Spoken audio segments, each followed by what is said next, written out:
பேரை கேட்டாவே சும்மா அது இல்ல அப்படின்னு சொல்ற மாதிரி இந்தியன் ஆர்மி பாகிஸ்தானுக்கு ஒரு மிகப்பெரிய சம்பவத்தை பண்ணியிருக்காங்க. அதுவும் வந்து ஆபரேஷன் சிந்தூர் அப்படிங்கிற பேர்ல நைட்டு விடிய காலையில ஒரு மிகப்பெரிய அடியை வந்து பாகிஸ்தானுக்கு கொடுத்துருக்காங்க. உண்மையாவே அங்க என்னதான் நடந்துட்டு இருக்கு அதை பத்தி தான் இந்த பதிவில் பார்க்க போறோம். அது மட்டும் கிடையாது, இந்தியா வந்து மே 7ஆம் தேதி மோக் ட்ரில் அப்படின்னு சொல்லப்படக்கூடிய போர் பயிற்சி வந்து இந்தியா 244 டிஸ்ட்ரிக்ட்ல நடத்த போறேன்னு சொல்லியிருந்தாங்க. அது எப்படி நடக்க போகுது அதை பத்தியும் நீங்க பதிவில் பார்க்க போறோம்.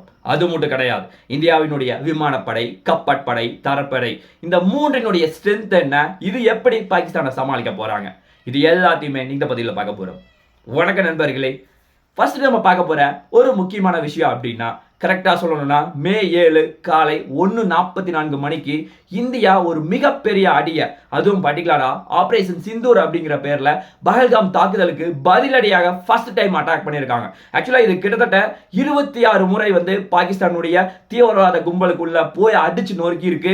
இது வந்து 9 முக்கியமான பகுதிகளை சேதப்படுத்தி இருக்கு. இது எந்த மாதிரி பகுதினா, பாகிஸ்தான்ல கிட்டத்தட்ட ஒரு 200 to 300 கிலோமீட்டருக்கு உள்ள போய் அடிச்சு நொறுக்கி இருக்கு. இது பாகிஸ்தானுக்கு ஒரு மிகப்பெரிய அடியா இருக்க போகுது.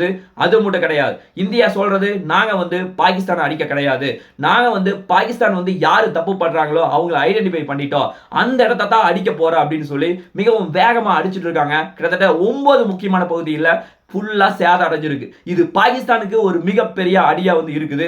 அது மட்டும் கிடையாது, இந்தியாவின் சார்பில் வந்து அவங்க வந்து பதிலடி தாக்குதல் கொடுத்திருக்காங்க. அதுல 3 முக்கியமான வீரர்கள் உயிரிழந்திருப்பதாக என்ஐஏ டிபார்ட்மெண்ட் வந்து அறிவிக்கிறாங்க. அது மட்டும் கிடையாது, இந்தியா வந்து தொடர்ந்து அட்டாக் செய்யறதுக்கு ஆரம்பிச்சிருக்காங்க. இது வந்து பாகிஸ்தானுக்கு ஒரு மிகப்பெரிய அடியா வந்து இருக்க போகுது. அது மட்டும் கிடையாது, இன்னைக்கு சிசிஎஸ் அப்படின்னு சொல்லப்படக்கூடிய ஒரு முக்கியமான கேபினெட் கமிட்டி வந்து மீட்டிங் வந்து காலை 11 மணிக்கு நடக்க போகுது.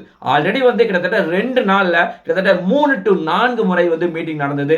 அதுவும் பர்டிகுலரா கடந்த 24 மணி நேரத்துல கிட்டத்தட்ட 2 முறை முக்கியமான மீட்டிங் நடந்தது. இதுல வந்து நம்ம எப்படி வந்து பாகிஸ்தானை வந்து கண்ட்ரோல் பண்ண போறோம், அதே மாதிரி தீவிரவாத கும்பலை எப்படி அட்டாக் பண்ண போறோம், இந்த மாதிரி நிறைய டேட்டாவை எடுத்துக்கிட்டு அவங்களை அட்டாக் பண்றதுக்கு ஆரம்பிச்சிருக்காங்க. அதாவது 1971ல அந்த போருக்கு அப்புறம் முதல் முறையா இந்தியா முப்படைகளையும் கொண்டு போய் பாகிஸ்தான் அடிக்கிறதுக்கு உள்ளடங்கி இருக்காங்க. அதன் பிறகு இப்ப வந்து மிகப்பெரிய அடியா வந்து இருக்க போகுது. அது மட்டும் கிடையாது, இந்தியாவினுடைய முப்படை வந்து ஆல்ரெடி மிகப்பெரிய ஸ்ட்ரென்த். அதனால நிறைய டாக்டிக்ஸ் வந்து உள்ளடக்கி இருப்பதாகவும் நமக்கு தெளிவா தெரியுது. இந்தியாவை திருப்பி அடிக்கணும் அப்படின்னு சொல்லி பாகிஸ்தான் நினைச்சா கரெக்டா சொல்லணும்னா 4 நாள் கூட தாங்க மாட்டாங்க நம்ம அடிச்சோம்னா. ஏன்னா அவங்க கிட்ட வந்து அளவுக்கு அதிகமான பொருளாதாரமும் கிடையாது, பண பலமும் கிடையாது, அதே மாதிரி அவங்க கிட்ட ஆயுத பலமும் கிடையாது. ஒன்னா வந்து அவங்க சைனாட்டு இருந்து மட்டும்தான் வாங்கி அடிக்க முடியும், வேற எந்த நாட்டுகிட்டையும் கேட்க முடியாது. ஏன்னா எல்லாருமே இந்தியா பக்கம் தனியா நிக்கிறாங்க. அதாவது தீவிரவாதமே வந்து எங்கேயுமே இருக்கக்கூடாது அப்படின்னு சொல்லி இந்தியா மாதிரி நாடுகள் வந்து நம்புறாங்க. அதனால வந்து இந்தியா மிகப்பெரிய ஸ்ட்ராங்கா இருப்பது நமக்கு தெளிவா தெரியுது. அது மட்டும் கிடையாது, இந்தியா வந்து கிட்டத்தட்ட ஃபுல்லா வான்வழி தாக்குதல் மட்டும்தான் இது வரைக்கும் அட்டாக் பண்ணியிருக்காங்க. நம்முடைய மற்ற வெப்பன்ஸ் வந்து இது வரைக்கும் வந்து யூஸ் பண்ண கிடையாது. அதாவது அவங்க எந்த அளவுக்கு ரியாக்ட் பண்றாங்க அப்படின்னு பார்த்துக்கிட்டு தான் இந்தியா அடுத்த கட்டமா முடிவு எடுப்பாங்க. ஆக்சுவலா இப்போ பாகிஸ்தான் மற்றும் இந்தியாவினுடைய எல்லை பகுதியில் மிகப்பெரிய பரபரப்பான நிலை காணப்படுது. அதுவும் பர்டிகுலரா பாகிஸ்தான்ல இப்போ என்ன பண்றாங்க, கட்டார்ல இருந்து ஃபிளைட் வர வேண்டியது இருக்கு. ஆனா அதை வந்து 48 மணி நேரத்துக்கு ஃபுல்லா டெம்பரவரியா கேன்சல் பண்ணியிருக்காங்க. அந்த அளவுக்கு வான்வழி தாக்குதல் படு மோசமா இருக்கு அப்படின்னு சொல்லி ப்ரெடிக்ட் பண்ணியிருக்காங்க. அது மட்டும் கிடையாது, இந்தியாவினுடைய முக்கியமான ஃபிளைட் எல்லாமே டோட்டலா ஸ்டாப் ஆயிருக்கு. அதாவது டொமஸ்டிக்ல ஒரு பகுதியிலிருந்து இன்னொரு பகுதிக்கு போறதுக்கு நிறைய யூஸ் பண்ணிட்டு இருக்காங்க. அதுவும் பர்டிகுலரா ஸ்ரீநகர் ஃபிளைட் ஆகட்டும், ஜம்மு காஷ்மீர், அமிர்தசரஸ், லே, சண்டிகர், தர்மசலா இந்த மாதிரி எல்லா பகுதியில் வர ஃபிளைட் எல்லாத்தையுமே டோட்டலா ஸ்டாப் பண்ணி வச்சிருக்காங்க.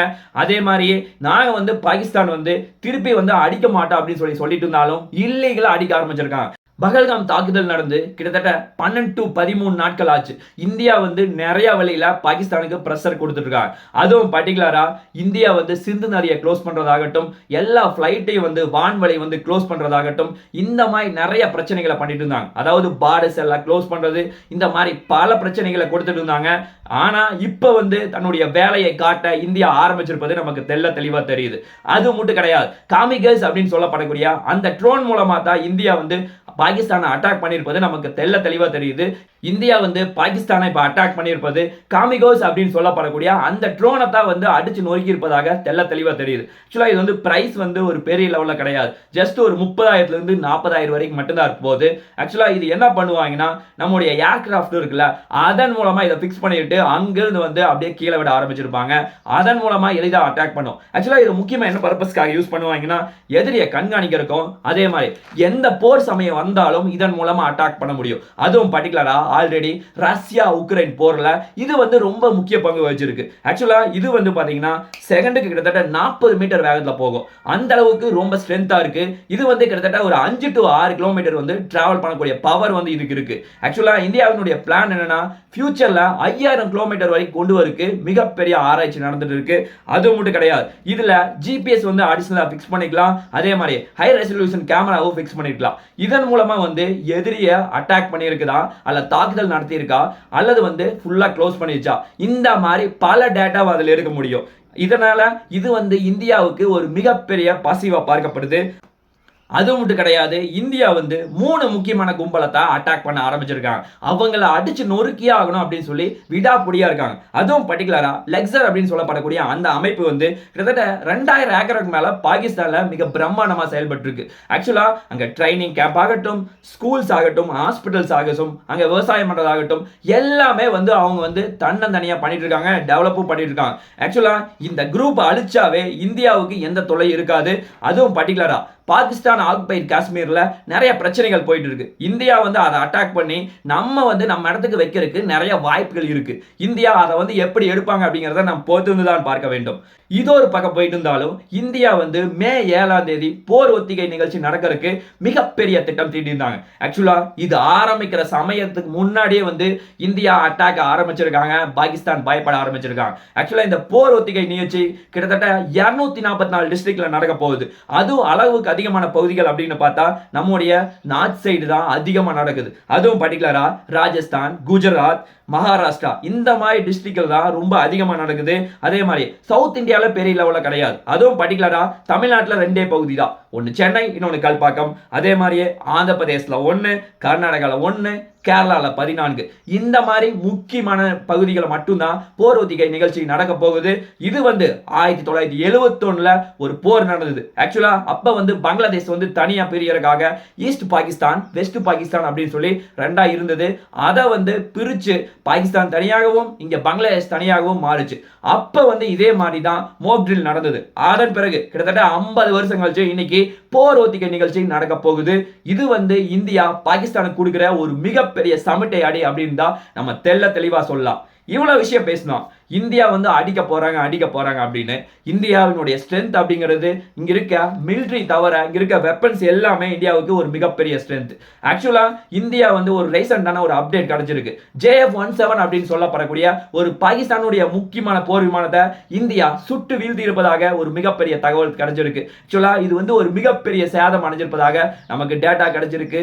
இந்தியா வந்து உலக நாடுகளை கம்பேர் பண்ணும்போது நம்ம பாதுகாப்பு துறையில மிகப்பெரிய வலிமை வாய்ந்தவங்களா காணப்படுறோம். அதுக்கு காரணம் இந்தியா வந்து 145 கண்ட்ரில 4வது மிகப்பெரிய ஒரு ஸ்ட்ரென்த்தான கண்ட்ரியா வந்து காட்டுறாங்க. ஆக்சுவலா இந்தியாவினுடைய கூட்ஸ் அண்ட் சர்வீஸே வந்து பார்த்தா கிட்டத்தட்ட $13 trillion மேல இருக்கு. இந்த டிஃபென்ஸ் செக்டர்ல மட்டும் அவ்வளவு வந்து வெப்பன்ஸ் வந்து இந்தியா வாங்கி தொடர்ந்து குவிச்சிட்டு இருக்காங்க, தொடர்ந்து வந்து சொந்தமா தயாரிச்சுட்டு இருக்காங்க. ஆக்சுவலா இந்தியாட்ட மிலிட்டரி டேங்க் அப்படின்னு சொல்லப்படக்கூடியது கிட்டத்தட்ட 4200 மேல இருக்கு. இதுல 3150 வந்து இப்ப கரண்ட்ல எப்ப தேவைனாலும் அடிக்கிறதுக்கு தயாரா இருக்கு. அதுவும் பர்டிகுலரா அர்ஜுன் மிலிட்டரி டேங்க் ஆகட்டும், ஜொராவர் வந்து நம்ம ரெடி பண்ணிருக்கோம், T-72, T-90 இந்த மாதிரி மிலிட்டரி டேங்க் எல்லாமே தயாரா இருக்கு. அது மட்டும் கிடையாது, மிலிட்டரி வெஹிக்கிள் வந்து கிட்டத்தட்ட 1.5 லட்சத்துக்கு மேல இருக்கு. இதுல 1,10,000 இப்போது தயாரா இருப்பதாக நமக்கு தெளிவா தெரியுது. இது மட்டும் தான் நம்ம கிட்ட கையில் இருக்கா அப்படின்னு பார்த்தா 260க்கு மேல மல்டிபிள் ராக்கெட் லான்ச்சரும் நம்ம வச்சிருக்கோம். இதன் மூலமா எதிரியை அட்டாக் பண்றதுக்கு ரொம்ப சிம்பிளான அட்டாக் இது ரொம்ப உதவியா இருக்கும். இது மட்டும் தான் நம்ம ஸ்ட்ரென்த் அப்படின்னு பார்த்தா இந்தியாவினுடைய ஏர்ஃபோர்ஸ்ல இதை விட பல மடங்கு நம்ம ஸ்ட்ரென்த்தா வச்சிருக்கோம். அதுவும் கரெக்டா சொல்லணும்னா 2200க்கு மேல நம்ம ஏர்கிராஃப்ட் வந்து அளவுக்கு அதிகமா வாங்கிட்டு இருக்கோம், தயாரிச்சுட்டு இருக்கோம். ஆக்சுவலா இப்ப ரீசென்ட் டைம்ல தேஜஸ் MK-1E அப்படின்னு சொல்லப்படக்கூடிய அந்த போர் விமானத்தை இந்தியா வந்து தயாரிச்சுட்டு இருக்காங்க. அதே மாதிரியே இந்தியாட்ட ஹெலிகாப்டர் அப்படிங்கிறது கிட்டத்தட்ட 900க்கு மேல இருக்கு. அதுவும் பர்டிகுலரா சீட்டா, செடாக், பிராச்சண்ட் இந்த மாதிரி பல்வேறு ஹெலிகாப்டர்களை இந்தியா வந்து தயாரிச்சுட்டு இருக்காங்க, வாங்கிட்டு இருக்காங்க. இது மட்டும்தான் நம்ம ஸ்ட்ரென்த்தா அப்படின்னு பார்த்தா இந்தியாவினுடைய நேவியும் நாங்களும் சளைச்சவங்க கிடையாது அப்படின்னு சொல்லி அவங்க கிட்டையும் ஒரு மிகப்பெரிய படையே இருக்கு. கரெக்டா சொல்லணும்னா 18 சப்மரைன் மேல வச்சிருக்கோம், 13 முக்கியமான போர்க்கப்பல். இது வந்து எதிரியை வந்து சுட்டு வீழ்த்துற அளவுக்கு ரொம்ப பவர்ஃபுல்லான வெப்பன்ஸ்.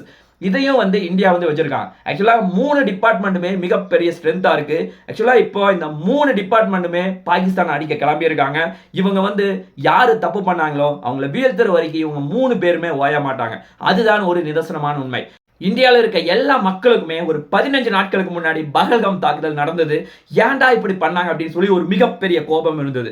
அந்த கோபம் இன்னைக்கு 3 டிபார்ட்மெண்ட், டிஃபென்ஸ் டிபார்ட்மெண்ட், அந்த கோபம் எல்லாமே அவங்க தான் வந்து பாகிஸ்தானுக்கு திருப்பி கொடுத்துட்டு இருக்காங்க. இனி வரப்போற ஒவ்வொரு நாளும் நம்முடைய நாள் தான், கவலையே பட தேவையில்லை. அதே மாதிரி நம்ம இந்த 140 கோடி மக்கள் காஷ்மீர்ல இருந்து கன்னியாகுமரி வரைக்கும் எல்லாரும் ஒருமித்த குரலோடு, இந்தியா அப்படிங்கிற ஒரு குரலோடு நம்ம கவர்மெண்ட் பின்னாடியும் அதே மாதிரி டிஃபென்ஸ் டிபார்ட்மெண்ட் பின்னாடியும் நம்ம இருந்தாவே போதும். மற்றதை அவங்களே பார்த்துக்குவாங்க. நம்முடைய ஒற்றுமை தான் எதிரியினுடைய ஒரு மிகப்பெரிய வீழ்ச்சி. கண்டிப்பா இது கூடிய விரைவில் நடக்க போகுது. இந்தியா எல்லாத்தையும் திருப்பி அடிச்சு நம்ம மிகப்பெரிய வெற்றியை கூடிய விரைவில் பெற போகிறோம். பார்க்கத்தான் போகிறார்கள் எதிரிகள். இந்தியா மிகப்பெரிய வெற்றி பெறட்டும். பார்க்கலாம் என்ன நடக்குது என்று சொல்லி நாளைக்கு இன்னொரு நல்ல ஒரு வீடியோவில் உங்களை நான் சந்திக்கிறேன். நன்றி, வணக்கம், தேங்க்யூ, ஜெய் ஹிந்த்.